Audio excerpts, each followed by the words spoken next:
If your Instant Pot Mini suddenly beeps and starts flashing burn, it can be a bit alarming, but don't worry. This is actually your Instant Pot trying to help you, and all it's really saying is there's not enough liquid in the pot and I'm starting to burn the food at the bottom. So in this video, I'm going to walk you through 5 of the most common mistakes that can lead to a burn notice and what to do if it happens to you. And if you're using the Instant Pot Mini and you're following a recipe but you still got the burn notice, this first one will explain why. So mistake number 1 is where we haven't put quite enough clear liquid in for pressure cooking, and this one catches a lot of people out, especially if you've moved from a larger or smaller size Instant Pot. So even though this is a mini, it is still quite a large Instant Pot, and actually the width of it is just as wide as the 5.7 litre or 6 quart,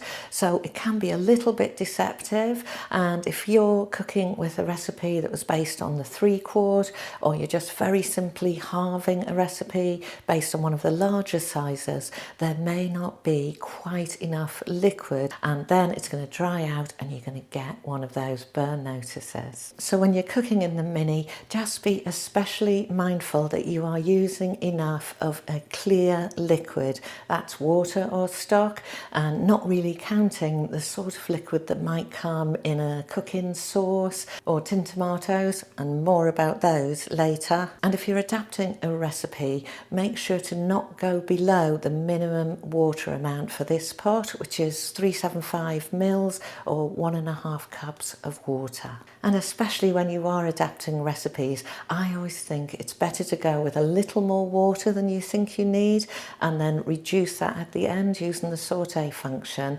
than go a little bit too low on the water and we get the dreaded burn notice and sometimes spoil our food. But even if your liquid amount is perfect, you can still get a burn notice, and that's why it's super important to pay attention to this next common error.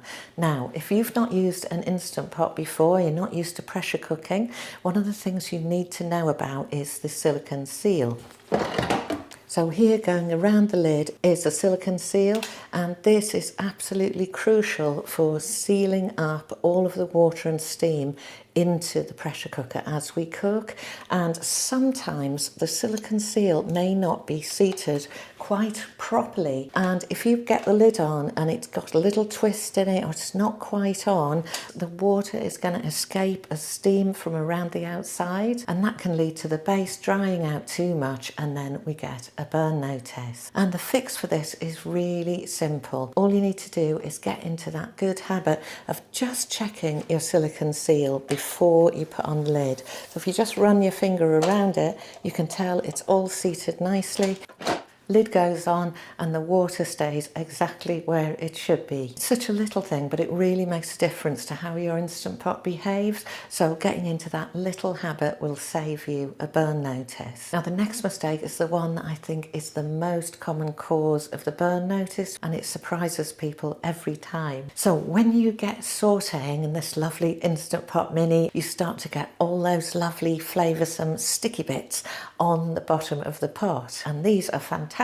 We want these because they are flavour and they will melt into the sauce and make your food taste amazing. But in the Instant Pot, they can cause a real problem if we leave them stuck to the bottom of the pot and start pressure cooking. So to avoid this one, remember to always deglaze, just putting a little bit of liquid, stock, wine, water, whatever you have, into the bottom of the pot and giving it a good scrape around with a wooden spoon or a rigid spatula until all those sticky bits have come up and gone into the water. Then you can move to pressure cooking without causing a burn notice. Now, this next common mistake tends to happen when you're starting to get more confident about cooking in the Instant Pot. Bring in some of the really good techniques that you bring in from cooking on the stove, but not all of them work in the Instant Pot. And one of those is where we bring in thickening agents too early for pressure cooking. So ingredients like flour or cornstarch can mean that there's not enough clear liquid for the pressure cooking, and that can lead to the bottom overheating, and off we go again. We get the burn notice. So it's always best to pressure cook with thinner liquid, then thicken up at the end, either using your saute mode to reduce the liquid or adding in a cornstarch slurry or whatever you use to thicken stuff in at the end, using that lovely little saute mode to help it along. And if you've been cooking up anything that's given you a smile and brought a bit of fun to the kitchen, get into the comments and let me know what you like cooking with this lovely little Instant Pot Mini. And now this last one catches people out because it seems so harmless, but you need to know about it to avoid burn notices. So canned tomatoes, tomato puree, they are super thick and very prone to catching on the bottom of that stainless steel pot. And the mistake to avoid is doing what we would normally do when cooking on the stovetop, and that is stirring everything in. So for Instant Pot cooking, we actually need to use a layering method to avoid the burn notice. So today, for instance, I was cooking up some beautiful summery tomato soup, and I was using a mix of fresh tomatoes and then canned tomatoes, and it's the canned tomatoes that generally cause a problem. So what I made sure to do was to get all of the fresh tomatoes into the pot, made sure my clear stock then went in and that was in the bottom, put in all the rest of my ingredients, and then the tinned tomatoes just sat on the top without being stirred in. And that would be the same if it was tomato puree. And that way when we pressure cook, those thick tomatoes aren't on the bottom and they're not going to catch, and all the flavours blend in, and we just give them a good stir when we get to the end. So now you know 5 ways to avoid the burn notice, but you also need to know what to do when it actually happens, because it probably will. It's happened to me many times. It still happens now sometimes. It's just part of Instant Pot cooking and nothing to be worried about, but you do need to know what to do. So the first thing, don't panic. Take a breath and then go over to your Instant Pot and turn it off at the plug. Then just take a moment to have a think about what's inside the pot. So if it's something thick or likely to be bubbly, just let your Instant Pot do a natural pressure release. Leave it alone and let that pressure dissipate until the pin comes down and you know you can open the lid. Or if it's something more liquid based, then you can do a quick pressure release. So once the pin has dropped and it's safe to open, take off your lid and have a look and get a spoon in there to see what's going on. You might find that the food has just started to catch a bit, just started to burn a little bit on the bottom. And I've had this happen a few times with my steel cut oats before I got the ratio of liquid right, and it hadn't quite fully burned, so I could give it a good old scrape, get in some more water, put the lid back on, and sometimes they'll even finish cooking on the residual heat, or you can put it back on to pressure cook for however long it's left on the timing. Off you go. Everything will be fine, no need to panic at all.